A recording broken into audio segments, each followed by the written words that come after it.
What's up, I'm Jimfro, and while we're grinding away on all of the full guides, we wanted to give you a quick little preview of all the bosses in the new raid, Manaforge Omega, except Dimensius since he wasn't tested.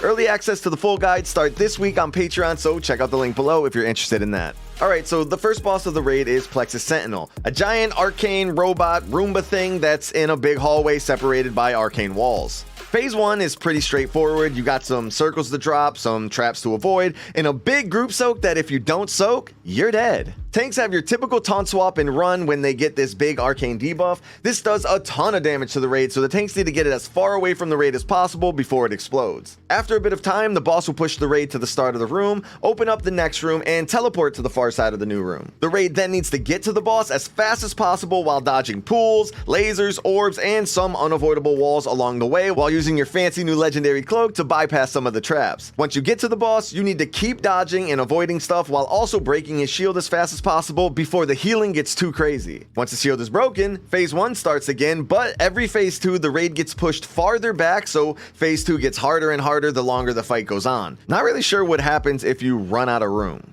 On to the next boss, Loom'ithar. Loom'ithar is the second boss in the journal after Plexus Sentinel. If you want a good laugh, don't tell your friends that you're supposed to use the cloak to teleport through the rings, just tell them that jumping off works just fine. Loom'ithar is a giant moth that in phase 1 can't be moved. A few players get an arrow above their head and they need to run away from the boss to break their tethers, dropping some pools on the ground that do damage and slows anyone standing in them. This matters because every once in a while a ring of tangles forms that starts on the outside of the room and collapses in. The raid needs to quickly DPS one of those tangles down to get through, and if there's a bunch of pools on the ground where you'll be DPSing, that would be bad. On normal, tanks have an easy taunt swap on the frontal, but on heroic, the frontal needs to be aimed at one of the tangles to break its shield so you can DPS it down. Eventually, the boss will go into the intermission where it takes 25% more damage and then starts phase 2, where you need to kite the boss around the room as the room fills up with bad moth juice. There's also a split group soak on heroic, but the really hard part is killing the boss before the room fills up with the moth juice. We love damage amps, but that sounds disgusting. Now, Soulbinder Naazindhri is the third boss according to the Dungeon Journal. It's a one-phase fight and it's got a mix of single target, cleave, and a chance at big AoE. The whole idea of the fight is to kill the ads that are inside of these containers before they turn into even deadlier ads. To do that, you need to pull the boss to one of the container pairs,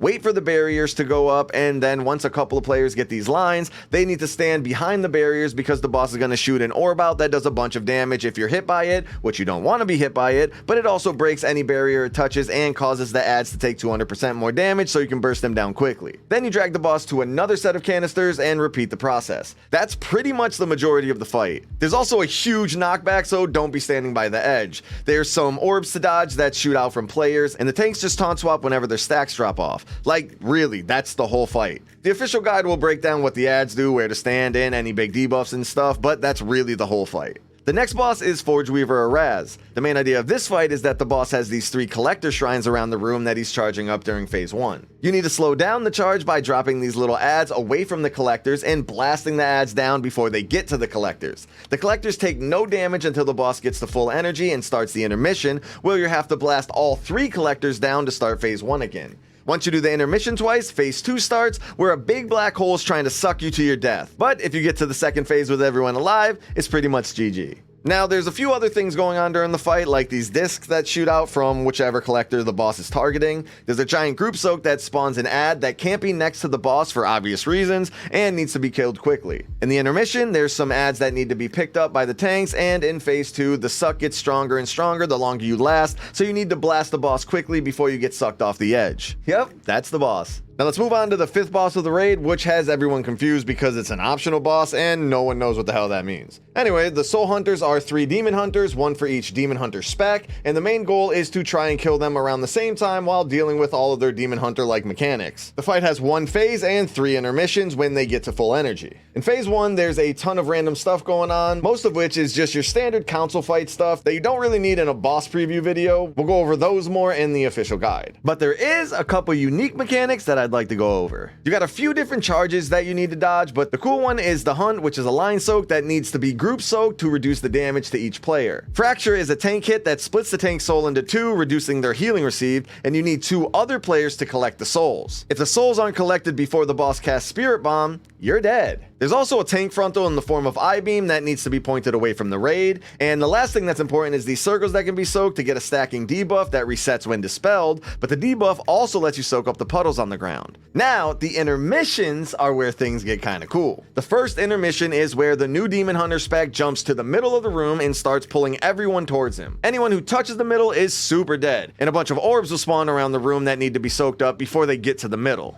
The second intermission is just straight up Dodge City. The whole time, a bunch of Fell Rush lines target random players, and you just basically need to be dodging your face off for the entire intermission. In the third intermission, the Demon Hunter jumps to a random spot and starts spraying Fell Devastation around most of the room, and you need to run behind it to avoid taking damage. She then jumps to the opposite side of the room and rinse and repeat. And that's everything going on in the fight. It's a big fustercluck of mechanics like most console fights are. You also want to try and keep them close in health and kill them before the fourth intermission or bad things happen. Okay, moving on to boss 6, Fractillus. This is the Tetris boss. It's got one phase and the main mechanic is pretty unique. There's 6 crystals around the room, each with a laser pointing at the boss. All throughout the fight, the boss will randomly pick 4 players and throw some walls. These walls will hit any players in its path and then stop at the crystals, making the lasers grow a little bit longer. If the walls stack up too much and the laser ever touches the boss, you're dead. But you can break the walls. When the boss gets to full energy, he targets a few players and after a few seconds, roots them and then knocks them back into the walls, shattering it. There's quite a bit of options on how you want to break the wall because you can spread the walls out and have an even amount of walls and an even amount of breaks.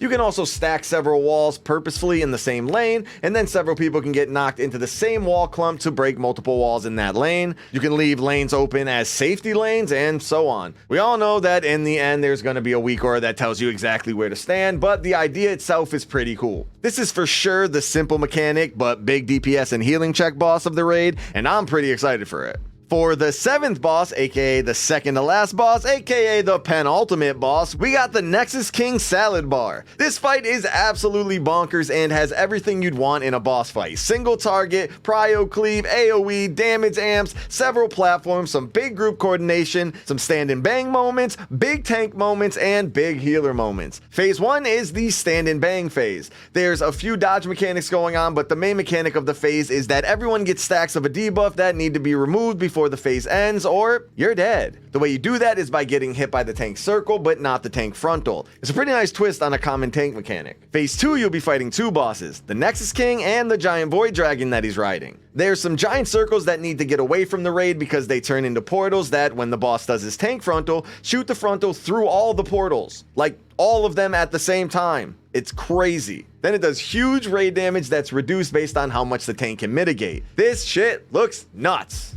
Then you go into intermission 1 where the raid splits into 2 separate groups and jumps onto the other platforms to do some big AoE damage. You're on a timer to kill everything as soon as possible because if you take too long, you're dead. Then you go back to the main platform and continue to phase 2 until the next intermission. Intermission 2 is where the Nexus King starts draining the Drake's power and making it take a fat 100% increased damage. This is where you'll bloodlust and blast the Drake as much as you can for like 13 seconds. Then the boss eats the Drake, healing himself based on the health that was left over from the Drake. In the last phase, phase 3, the boss puts circles on several players. These players need to run them to the edge because when they expire, they spawn these big spiked orbs. The orbs have giant circles around them that form a shifting Venn diagram that periodically spawns spikes from the ground. You might be able to live hitting one of the line spikes, but if you touch one of the orbs, you're dead. You need to get rid of the orbs by using the lines that go on several players, aim that line at an orb to shatter it. And that's pretty much it. As for the last boss, Dimensius, Blizzard didn't do any testing of him on the PTR, which means we really can't do a preview for him, but our official guide for Dimensius will be out as soon as he's killed on live and we can confirm the best strategy. And that's our preview. Thank you so much to our supporters on Patreon for making these videos possible. Don't forget, our Patreon will be loaded with exclusive content this tier like extended heroic walkthroughs, mythic walkthroughs, and a bunch more. So check out patreon.com/readycheckpoll for more info.